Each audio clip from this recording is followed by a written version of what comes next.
Well, I read about the story and seen a documentary, and I became besotted by the story actually because it seemed to me that Maria Altman was one of the great stories of the 20th century. She was born in Vienna when it was the most extraordinary melting pot of ideas, many of the ideas that dominated the 20th century.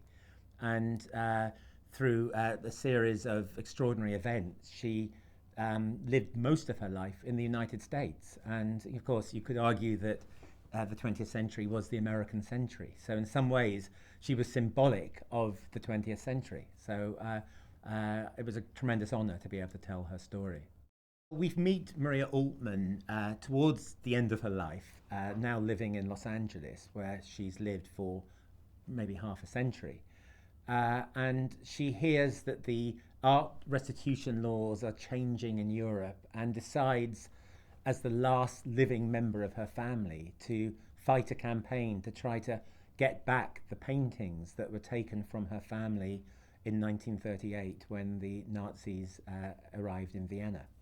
And of course, the paintings are very precious because they were part of her family history, but they are also symbolic of the family and the community that was destroyed in 1938. And we follow her and the young lawyer she recruits, who's the grandson of another emigre from Vienna, the great Arnold Schoenberg, and his grandson is a young lawyer in LA. And together they become this odd couple who take on this campaign that takes them all the way to the Supreme Court in the United States and all the way to Vienna in the hope of reclaiming the paintings that belong to Maria's family.